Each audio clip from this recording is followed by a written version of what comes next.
A very warm welcome to all of you guys. So welcome back under the first lecture of unit 13, that is the theory of dividend.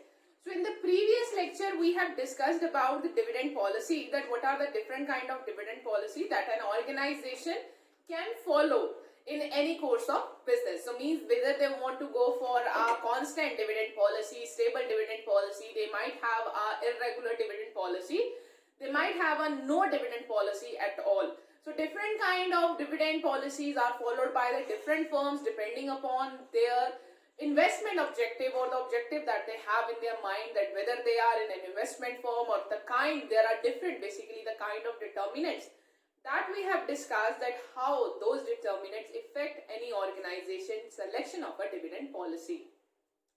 So now the next thing that we have to discuss under the unit 3 is related to the theories of dividend policy, that whether if an organization declares dividend, does it have any effects on the market price or the share price, or does it have any impact on the market price or on the investors? So generally it is believed that if the organization is declaring a dividend, it is going to impact the market price of that organization somewhere, or it is going to influence the investors or going to impact their wealth also. So now this is what we are going to discuss under the unit 13, that is the theories of dividend. So we are going to discuss the different theories of dividend, basically divided into the two parts: irrelevant dividend theories and the relevant dividend theories, and explaining the forms of dividend, the different kind of forms of dividend that we have. This is what we are going to discuss under the today's lecture. So let's start with this. So if the choice of the dividend policy affects the value of the firm, it is considered as a relevant. So basically under this chapter what we are going to discuss, that by the declaration of a dividend, does the dividend that is declared by the organization impacts the value of firm, or you guys can say market value of firm? And if the dividend declaration impacts the market valuation of firm, it is called relevant. Means the dividend is very much relevant or important for the market valuation, or the impact of the dividend does have on the value of the firm. In that case, the change in dividend ratio will follow by the change in the market value of the firm. So means in this case, if there will be any change, increase or decrease in dividend is there, so it will impact the increase and decrease in the value of the firm. That's why it is called a relevant dividend policy. If the dividend is relevant, there must be an optimum payout ratio. So means if the dividend is impacted the value of the firm, then there has to be a payout ratio which lead to the max increase in value of firm. So you have to, if the dividend have an impact on the value of the firm, then it is important to decide that which is a payout ratio which will maximize the value of the firm. If the dividend is irrelevant, that means there must be an optimum payout if the dividend is irrelevant, there must be an optimum payout ratio, and if the dividend is irrelevant, then we don't have a need to get any kind of a payout ratio. Means even if you declare any kind of a dividend, then means it is not going to impact the value of the firm. So this is what we have to discuss under the theories of dividend. So there will be division in the here. So what we discussed about the optimum payout ratio, the optimum payout ratio is that which give the highest market value per share. So what is an optimum payout ratio? So I hope so that you guys are clear what is a payout ratio is. It is a proportion of the profit which is distributed as dividend and which is kept as retained earnings. So you have to optimally decide which is the payout ratio, so that it gives you a max market price, or its increases, or its maximally contribute toward the market price of shares. So that is what our optimum payout ratio is. So basically, as I have already discussed with you guys, so there when we talk about the dividend policies, we talk about whether the dividend policy is going to be relevant for us for the decision making, or whether they are going to be an irrelevant one. So this is what we are going to study. We are going to study the two type of theories.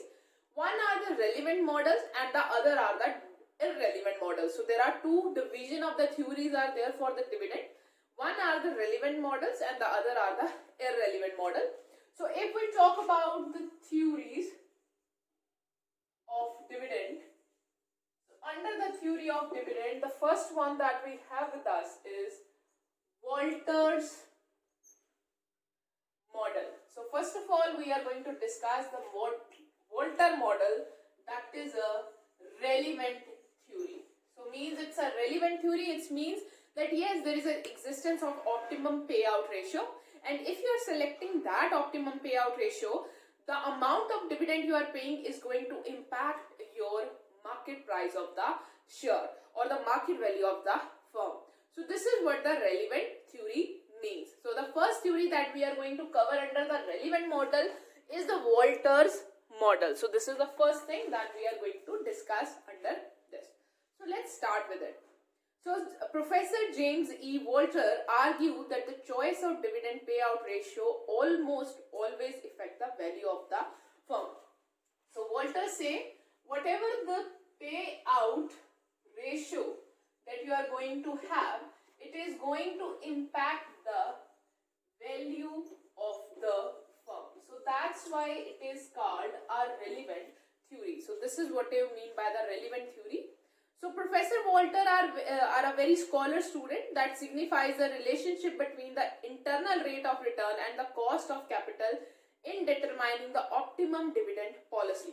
So basically he say that an organization might have an optimum payout ratio, or you guys can say dividend policy, and to decide an optimum dividend policy, what an organization has to keep in mind, this can be decided based on the relationship between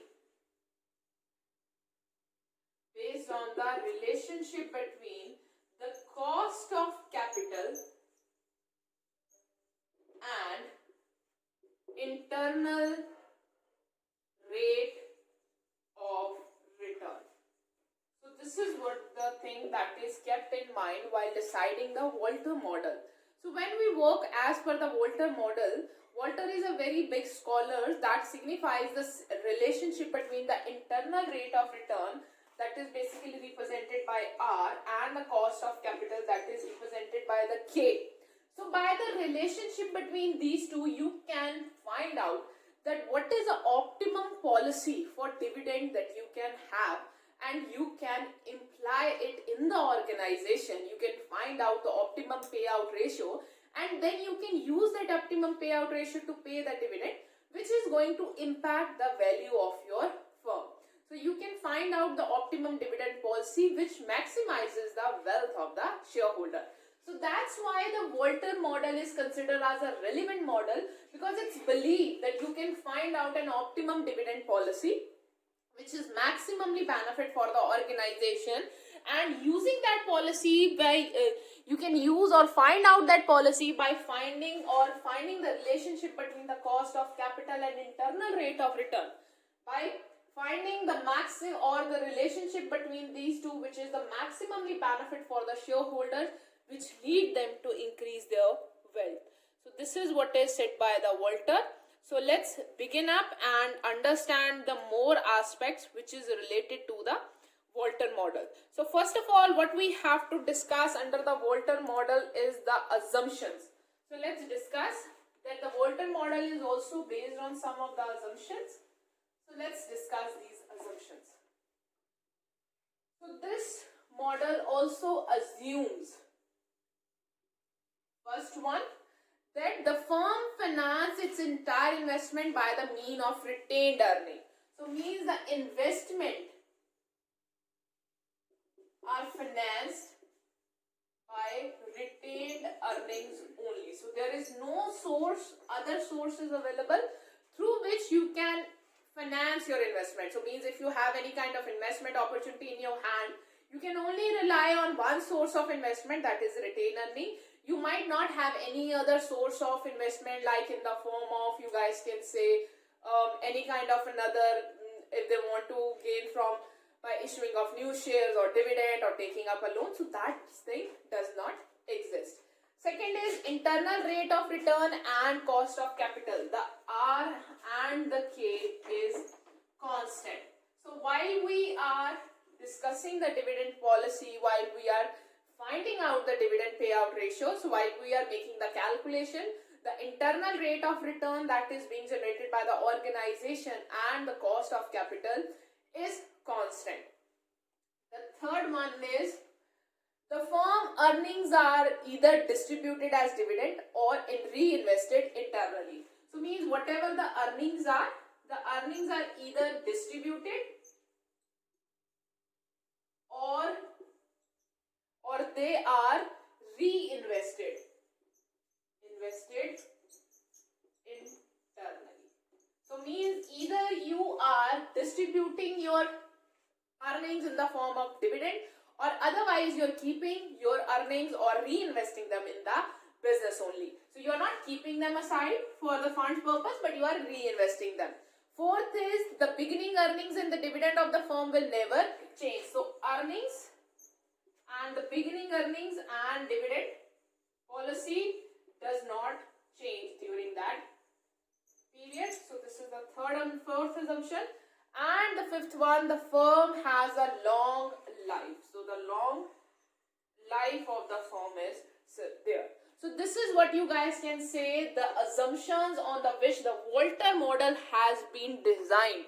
So the first assumption is that investments are financed through retained earnings only. So means the firm is not relying on any other kind of investment opportunity, or they are not raising fund from any other kind of sources. Next is the internal rate of return, means whatever the firm is earning or what is the cost of capital is, that is remain to be constant, it will not change. Earning distributed, or either they are distributed as a dividend or either they are reinvested into the business. Earnings and dividend does not change throughout the time, and the organization is going to have a very perpetual life. So these are the assumption on the based of which the Volcker model, which is a relevant model, is based on. So when we talk about a relevant model, the model is going to discuss, or model is going to state that with the change on the dividend policy, yes, there is going to have the impact on the value of the shares of the company. So this is what he's trying to decide or discuss through this model, that if you make any change in the dividend payout ratio or the dividend that you are going to pay, so it is going to impact the value of the firm or the share prices of that firm. So to discuss this thing, he has come up with the one equation that we are going to solve now for our discussion purpose. So let's start with we were talking about Volcker's model, which is a relevant model. So he has given us an equation which will help us to decide P is equal to V plus R divided by K, bracket start, E minus D, and fully divided by the K. So this is what the thing that we have in our hand, that is an Volcker's model, that is a Volcker equation, through which he is going to discuss that if you make any change in the dividend payout ratio, then your value of the firm is going to impact.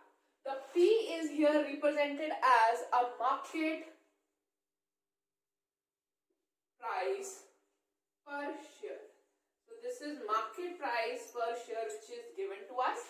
Then the D represents our dividend per share. The D represents the dividend per share which is declared by the company. The R represents our internal rate of return, as we have to find the relationship between using the internal rate of return, and K will be the cost of capital.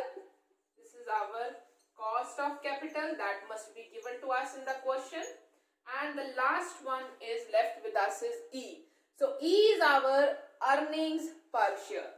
This is our earnings per share.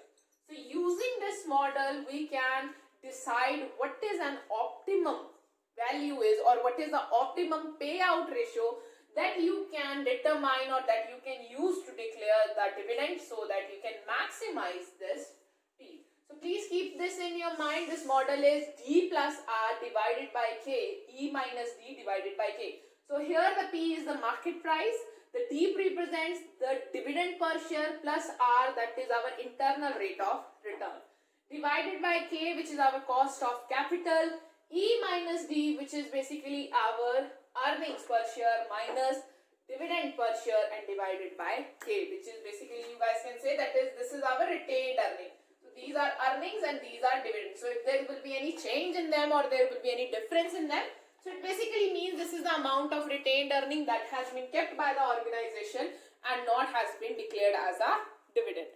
So according to the theory, the optimum dividend policy depends on the relationship between the firm's internal rate of return and cost of capital. So if you discuss this model says that the optimum dividend can be found out with the relationship between the internal rate of return and the cost of capital. So basically the model further discuss that if the R is greater than K, so means your internal rate of return is greater than K, the firm should retain the entire earning. So basically according to this model, you can determine what is your optimum dividend ratio or payout ratio by seeing the relationship between R and K. The R is your internal rate of return and K is your basically cost of capital. So when we talk about them, keep this thing in your mind. When R is greater than K, means when you're earning more, your internal rate of return is more than your cost of capital. That in this case, it means that the business is more growing. The business is more flourishing. So means you are earning more by making a lesser investment.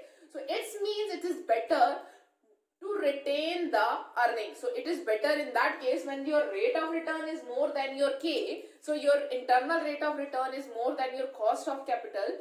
So in that case, it is more beneficial for the organization that they should keep the earnings with them in spite of declaring the dividend. Because in that case, then when the dividend payout ratio will be lower, in this case, if the dividend payout ratio will be lower, it will be more beneficial for the investors because companies is earning more. So they will invest the money more into the business. So means they will earn more and ultimately it will be more beneficial for the investors or the shareholder in spite of giving those opportunities in the form of dividend. So this is what you have to determine as per this model. So if we discuss the Walter's viewpoint on the optimum dividend payout ratio can be summarized as below. So let's discuss how he is going to determine the payout ratio as per this model. So he has different kind of points that you guys can use for determining the dividend. So let's discuss. So in the Walter's view on the optimum dividend payout ratio can be summarized as below. For example, for growth firms. So the growth firms are those firms which is growing. They have more opportunities in their hand. So for these firms, the KR means internal rate of return is more than their cost of capital. So the firms who's having more rate of return, mean their internal rate of return is more than cost of capital, may be referred to as a growing firm because they have more opportunities in their hands. So they have more growth opportunities, investment opportunities that can reap them more benefit in the future. So for those firms, it is more beneficial that if they, in spite of giving the money away in the form of dividend, they retain those money and then they reinvest in the business, they will earn a higher rate of earnings for the shareholders and it will increase the wealth of the shareholders. But in spite of that, if they will give the dividend, so means now to invest, they might have to let go some of the investment opportunities which were more beneficial, or otherwise if they have to invest, that means that they have to now again raise the money from the market. And if they are going to raise the money from the market, it will ultimately going to impact the cost of capital. So if your cost of capital will increase, so it will impact your rate of return, and if your rate of return will be impacted, so this will lead to the lower or lesser, or there might be a bad impact on the wealth of the shareholders. So this is what it is related to growth firms. The growth growth firms are those in which the internal rate of return is more than the cost of capital. So the firm having the internal rate of return more than the greater than the cost of capital may refers to the growth opportunity. These firms naturally can earn a return which is more than what shareholder would earn on their own. So basically these are the organization which are having more internal rate of return. So they are earning more than cost of capital. So means if they declare the dividend, so means if they will reinvest the money, they will earn more in spite if they give it to the shareholders and they invest by themselves, so they will be earning less. So the optimum payout ratio for the growth firm is always 0%. So if you talk about the optimum payout ratio, that is 0% for the growth firm, that they should never pay out. They should never pay out. They keep 0% payout, means they declare 0% as a dividend and try to retain all of the earnings in the business and reinvest it in the business opportunity that will be more beneficial for the shareholders. So the second thing that we have in our hand is normal firms. So normal firm, the theory is where the rate of return is equal to cost of capital. So if the internal rate of return is equal to the cost of capital of the firm, it is known as a normal firm. So in the case of a normal firm, the internal rate of return is very much equal to the cost of the capital. So these firms normally earn a rate of return which is equal to the shareholders. So in this case, the dividend policy will not have any impact on the market share prices. So basically in this case, the dividend policy have no impact on the value of firm. So in this case, the internal rate of return is basically very much equal to the cost of capital. So the firm is earning the rate of return which is very much equal to the cost of capital. So in this case, whatever the dividend policy that is to be followed by the organization, which will not impact the value of the firm. So they will have no impact on the price value of the share. So there is nothing like optimum payout ratio. So for the normal firm, there is no optimum payout ratio. They may all pay out. They may even retain 0%. So all the payout ratios are optimum. So means even if they follow 0%, 10%, 20%, 30%, 40% or whatever, or even 100% payout ratio, there is not going to be any impact on the value of the firm. So this is the case of a normal firm. And the third one that we have is declining firms. So declining firms are those firms where the rate of return, internal rate of return is less than the cost of capital. So means if the earnings of the company is less than what the shareholders can earn on their investment. So in this known as a declining firm. So they are not earning anything. So basically what they are earning is less than what they are paying to the shareholder. That is the cost of capital. Hence, it should not make any sense of retaining the earnings. So these kind of firms has no opportunities in their hand. Their earnings are declining. So means there is no options come in the form of keeping the earnings as a retained earning. So the entire earning is the optimum payout ratio. So in this case of declining firm, the optimum payout ratio is 100%. That they should declare whole of their earning as a dividend. They should not retain it. Because in this thing, the firm is earning more than the cost of capital. So means if the shareholders will invest their money, they will get more returns as keeping or reinvesting the funds in the organization only. So these are the three things that you have to keep in your mind. One is for the growth firm, where the rate of return is more than the cost of capital. The other one is for the normal firm, where the rate of return is equal to the cost of capital, and for the declining firm, where the rate of return is less than the cost of capital. So you guys have to keep this thing in your mind to discuss, or in the case of all the models that we are going to study, that how the model is going to impact the dividend payout ratio in these three cases. So according to the Walter, optimum payout ratio is either 0% or 100%, depending upon the relationship between the internal rate of return and the cost of guys are clear with it. So let's now discuss the criticism of this model. So the Walter model is based on certain assumptions which are true for Walter and may not be true for the real business environment. So there are some following limitations which are basically related to the Walter model. Obviously, always the assumption which the model generator has taken for the model, on the basis of which the model has been generated, they generally became the limitation of that model. So let's discuss the first one. The Walter assumed that there is no external financing. So when we have discussed about the first assumption was related to Walter model was like this, that whenever the investment opportunity is there, the whole of the investment opportunities is financed using the retained earning, which is not true in a real sense. There are so many different kind of other sources are available for the external financing. So for Walter, he is assumed that there is no external financing is available, but in a real world, there is an opportunity in the form of external financing is available. So a firm must issue additional security and financing its profitable investment. If the company uses only retained earning, all the profitable investment cannot be undertaken.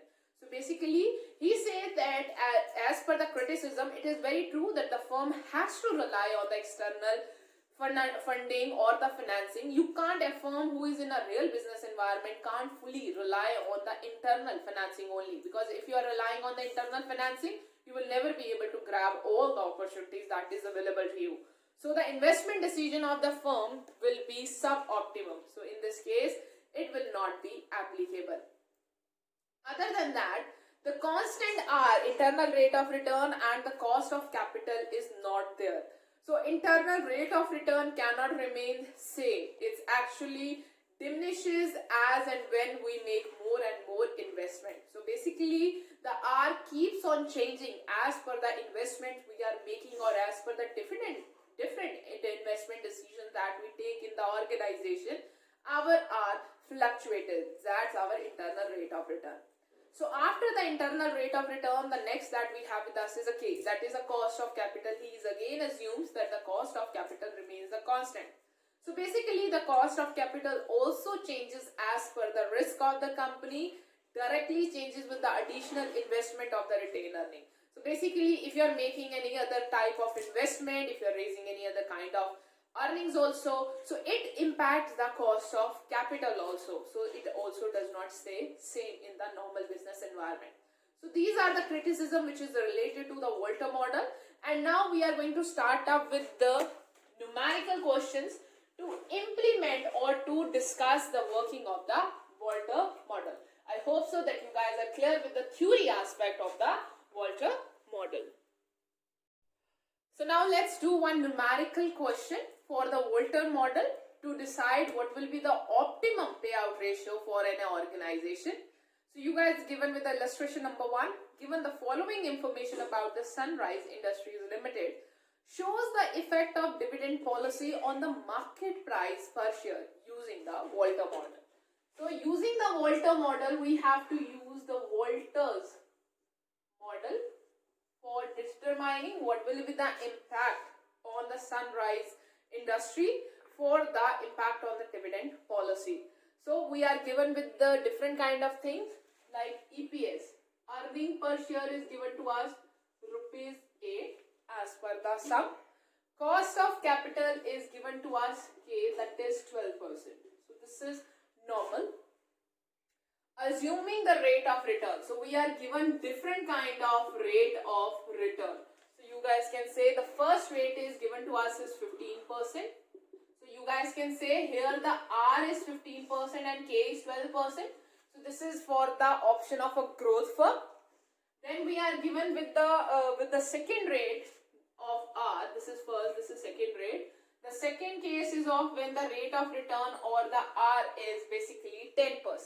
So this is in the form of, or this is will be the, you guys can say a case of declining firm, and then the R is 3 where it is 12%. So this is the case of normal firm. So this is the situation that is given to us, and we have to decide that what will be the impact of dividend payout ratio if this is the relationship between the R and the using the model of the Volter, which is this one, P is equal to P is equal to D plus R divided by K, E minus D divided by K. So this is the model that we are going to use. This is the Volter model that we are going to use to decide that in these cases what will be the, if there will be any change in the dividend policy that is followed by the organization, then how it is going to impact the value of the firm. So let's begin with it. So one by one we will be discussing the things for the different situation. So first of all, I am taking the R1, which is 15% that we have. So first of all, I am showing it for the growth firm. How I know it is a growth firm? Because in this case, the R which is given to us is 15% and the K which is given to us is at 12%. So the R is more than 12. So this is the basically a growth firm where the R is greater than K. So you can consider different kind of a payout ratios. So here in this question, he is considering 0%, then he is considering 25%, then he is considering 50%, 75% and 100%. So he is solving all these cases, he is solving all these payout ratio to determine the impact of the dividend policy on the firm's value. I will be showing for 0, 50 and 100%. So it will be showing you guys the impact. So at 0 payout ratio. So let's start discussing at 0 payout ratio. So first of all, at a 0% payout ratio, using the formula which is P is equal to D plus R divided by K, E minus D over K. So this is what we have. So let's start putting up the things. So in the 0 payout ratio, the dividend that we will be declaring is a 0. So the dividend that we are declaring is a 0 plus our rate of return. So the rate of return is 15%, it comes as 0.15. So I have converted into a decimal. So divided by K. So the K that we have with our, in this case, is 12. So it is it's a 12%, so 0.12. Then earning per share. So the EPS that is given to us is 8. So 8 is over here minus dividend. How much dividend we are declaring? 0 and divided by 0.12. So here you can find out the market price of the firm. So it comes P at 83.33. So similarly, using the same formula, you guys can also find out the P. If you're at, let's say the next one he has solved is at 25%. So 25% payout. So now how much you are paying out? That is 25%. So it will help you guys to analyze the thing. So let's start with the 25% payout. So in this case, first of all, you have to calculate the 25% on 8 rupees. So you have to calculate your dividend. So dividend is basically 25%. So this 25% will be calculating on the earnings per share. 8 into 25%. So when you guys will calculate it, it is going to come as rupees 2. So rupees 2 comes as our dividend. Using the same formula, P is equal to, in this case, the dividend is 2 rupees plus 0.15. That is our internal rate of return divided by our cost of capital. 8, that is our earnings per share, minus our the dividend that we are declaring 2. This comes as 0.12. So in this case, our price is going to be 79.16. So you will see in the case of a growth firm, the moment you are keep on increasing your payout ratio, what the optimum Volter has said that in the case of a growth firm, your optimum payout ratio is 0%. So means for the growth firm where the rate of return is basically more than the cost of capital. So those firms should not declare the dividend. They should not at all declare the dividend. They should keep all the earnings as a retained earnings and they should reinvest in the business only. So in this case, you will see the moment you keep on increasing your dividend payout ratio, your market price per share will keep on decreasing. So this is how the Volter model is going to determine that yes, having the optimum dividend payout ratio is really impact your value of the firm. So you guys can keep this thing in your mind that when we have declared the dividend for the zero payout, it was 83.33. When we come to 25%, we have 79.16. So similarly, if I increase this payout ratio for 50%, now next let's start with the 50%. So means if I calculate the dividend in the case of 50%, so for 8 if I calculate 50%, it will be rupees 4. So means my dividend will be 4, rate of return will be 0.15, cost of capital is 0.12, 8 minus here the D is 4.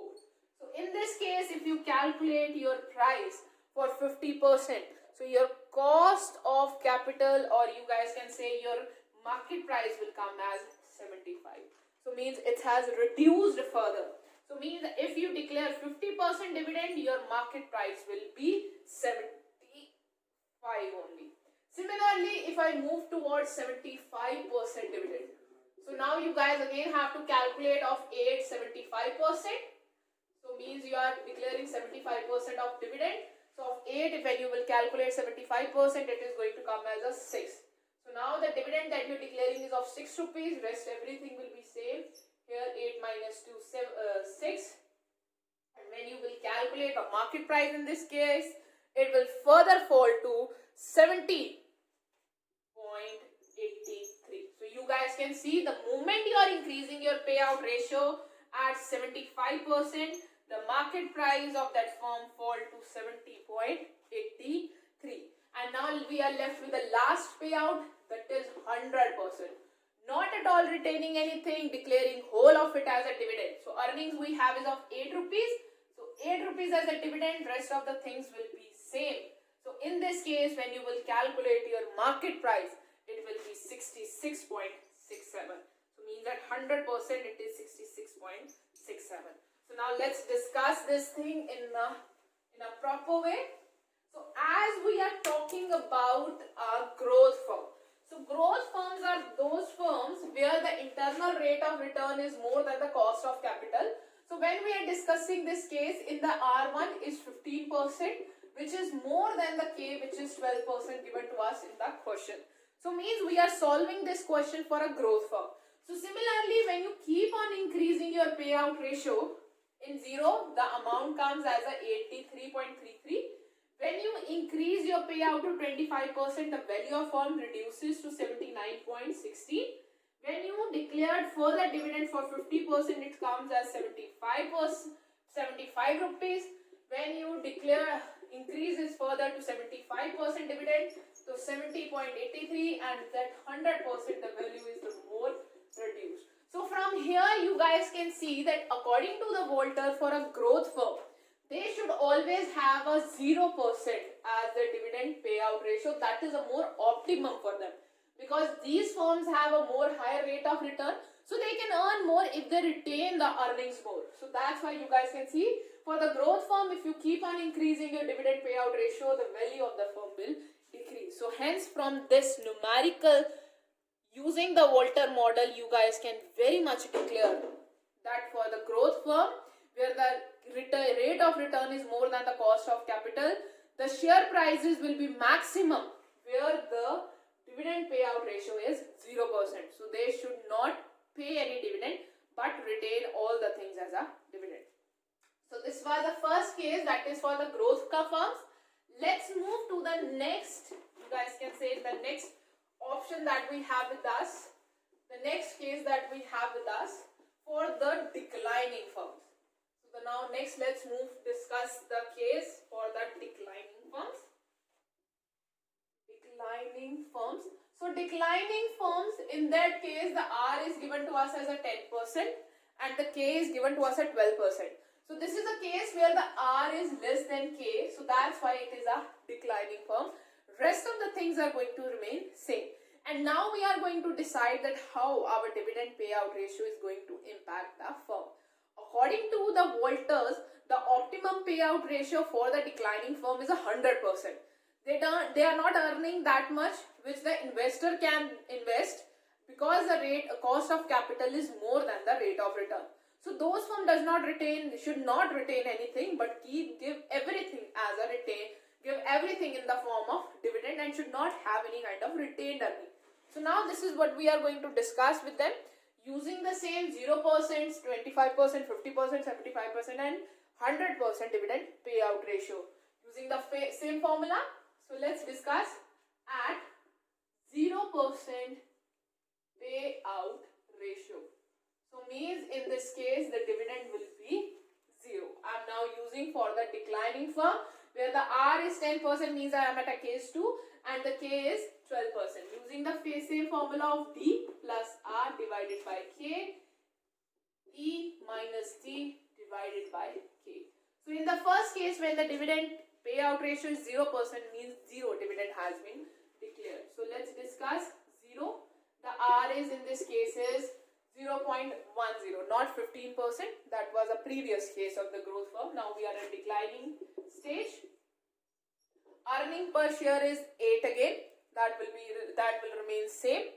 So the 8 minus 0 and the K is 0.12. So this is how we are going to solve it. So when you guys are going to find out the P, it is going to be 55.55. So this is what we have got at the market price of the share in the case of declining firm, when they are giving 0% as a payout. So at 0% it is 55.55. Let's move to the another one at 25% of payout ratio. So when we move to the 25% of the payout ratio, so let's discuss with it if we declare 25% of the dividend. So in this case, obviously for 8 you have to calculate 25% dividend, that is rupees 2. Now we are declaring rupees 2 as a dividend. So for P it is like this, 2 plus 0.10 divided by 0.12. 8 minus 2 divided by 0.12. So the P, when you will solve this equation, your price is going to be 58.33. So you guys can see that when you have moved, in the case of declining firm, when you have moved from the 0% payout ratio to the 25% payout ratio, your market price has increased. So similarly, you guys can calculate for the different kind of payout ratios. For example, if I calculate for 50%, so in the case of 50% means you are declaring 4% as a dividend. So here, this is what the changes that you have to make, and when you guys will calculate this equation, your market price will be 61.11. So at 50%, the market price is 61.11. Similarly, calculated for 75%. So at 75%, if you declare dividends, means out of 8 rupees, you are giving 6 as a dividend. So here you have to just make these changes, and when you will calculate it further, so your price will be equal to, your price of the firm will be equal to 63.88. So 63.88 comes as a price of the firm, market price of the firm, when you are declaring 75% as a dividend in the case of a declining firm. So at 75%, the prices are 63.88. And then we come as a 100%. So means let's come to the discuss the point for the 100%, means whole of the 8 rupees is given as a dividend. So when you will calculate it, your market price is going to come as 66.66. So at 100%, the market price is 66.66. So now let's discuss it in detail. So we are here taking up the second case where the R is given to us 10% and the K is given to us at 12%.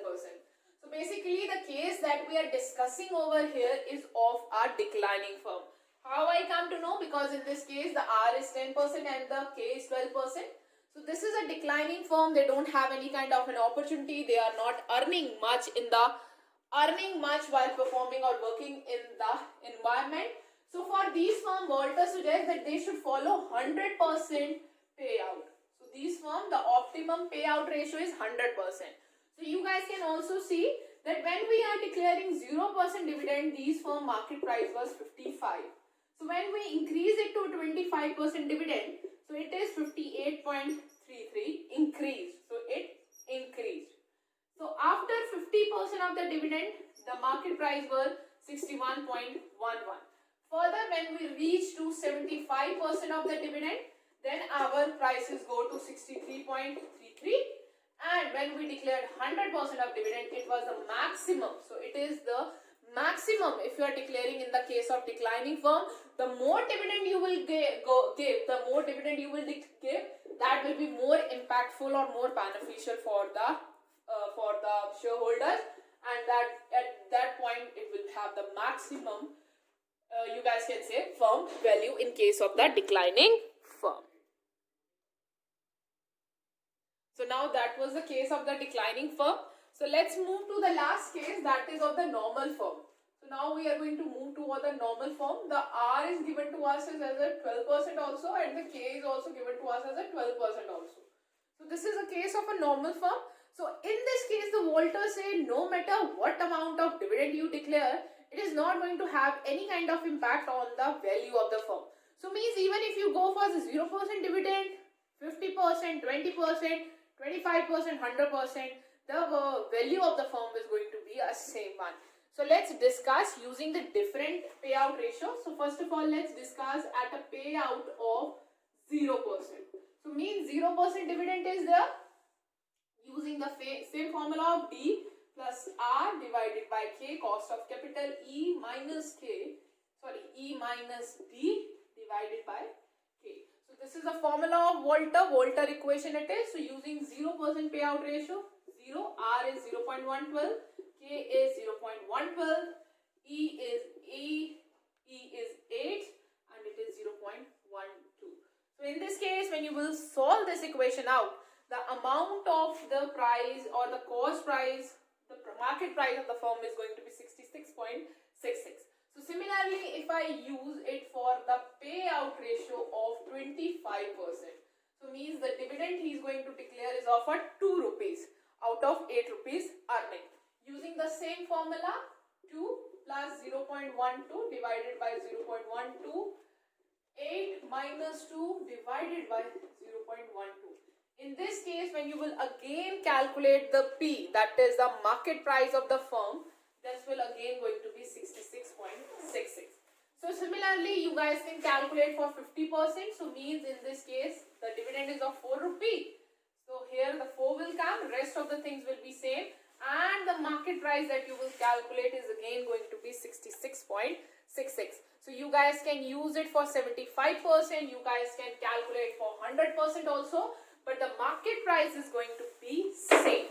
So this is hence you guys can use the Volcker model to declare that he is very much true to his saying that if you use a different kind of payout ratio, that is going to impact the valuation of the firm. So when we have discussed about, let's give a revision to this question. So when we have discussed about the growth firm, the first case was of a growth firm. So for that firm, the R is given to us as a 15% and the K is given to us at 12%. So the R is more than K. So in this case, when we have increased our payout ratio from 0 to 100%, the value of firm decreased. So means the 100% is an optimum payout ratio in the case of the growth firm.